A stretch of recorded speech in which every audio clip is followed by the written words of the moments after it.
There it is. It's 2026 and Capcom decided out here to release the most anti-sad dad game out there. In the world full of sad dads, Capcom said, no, you will not be sad.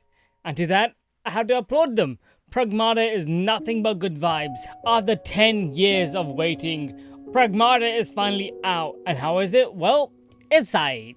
I didn't love it, but I definitely had fun with it. Pragmata follows Hugh the human and Diana the android as they try to return to Earth after becoming stranded on a lunar research facility, a mysterious technology capable of creating complex machines and androids.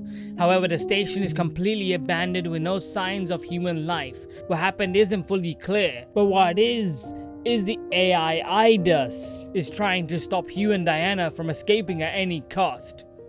And so the two must work together in order to make it back.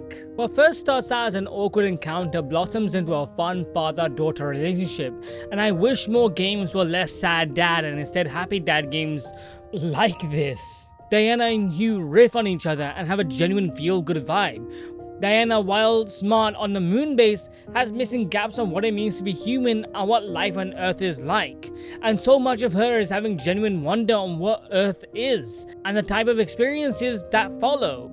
While Hugh is her father figure trying to ease her into it and promising to take her back, and sharing his experience and love for the Earth. The two never have deep, complex conversations, and while I would love that, it never happens, and so what is there is good enough in my opinion. That said, what sells Diana so much is how she behaves and how she acts around you. When at the base, you can interact with Diana by having conversations about your missions, and during levels, there are collectibles you can give to Diana. The animations and conversations that follow are cute, and after a while, she can give a drawing that feels lifelike, and the more collectibles you gain, the messier the base gets, almost feeling like a second home. That said, while I love their relationship, I can't say the same about the plot. What first starts out as a mysterious and intriguing plot quickly falls short, and I couldn't care less by the end of it.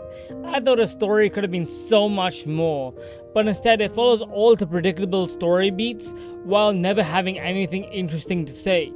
The better part of the story comes from entry logs and behind the scenes drama before Hugh came into play, but the story did have some fun parts, but overall I was underwhelmed by it. And so the story for Pragmata is getting a 5 out of 10. I don't think it does anything incredible, but for what it does, it's pretty good. And if it wasn't for Hugh and Diana as characters and how different they are to the overall gaming landscape, I think I wouldn't have liked it as much as I would have. But story is only half of what makes a game. As for gameplay, this is where the game shines. Pragmata is a video game. It's a third-person action game with a twist on the formula. Instead of shooting first, you have to hack enemies to expose them, to kill them, and it's great. Hugh is your action man, the shooty boy himself, while Diana has to hack enemies before Hugh has the opportunity to destroy the bots. At first, this can feel awkward and weird, but after some time, it starts to feel natural, and in a way, I'm gonna miss this when playing other games. Even though by the end of the game I started to feel fatigued by how aggressive the hacking is, most of the game was fantastic. It's hard to put into perspective how fluid it all feels. Now don't get me wrong, it still can be clunky with how the aiming of the hacking can be, and to utilize two parts of my brain to hack first and then shoot. But the hacking generally was always fun, with always having randomizers with the precision of the hacking. If the hacking never changed, it would quickly get boring. But what Pragmata does so effortlessly is how it introduces new systems over the course of its campaign. At first, the hacking is basic, and while it doesn't change all that much, the challenges you face do. And to overcome that means you have to upgrade and gain new weapons and gear to face them. And because of how resource rich the campaign is, you quickly are never in a situation where the campaign feels impossible.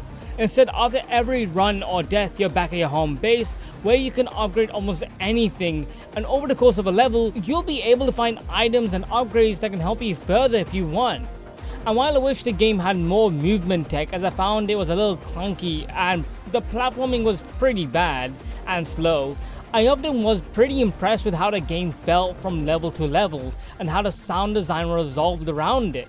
It always immersed me and the guns felt weighty and sounded badass in this futuristic world. Overall, I'm gonna give the gameplay 8 out of 10. I think for being 15 hours long, the campaign was fantastic from beginning to end. While again, the last level sucks, the majority of the levels were very good. I praise Capcom for trying something new, even if it took many years.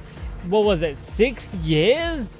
I remember the first announcement trailer. It was a long time ago. Alright, with that, I hope there's a Pragmata 2. I hope there's like a better story for the next one. But with that, take care and see ya.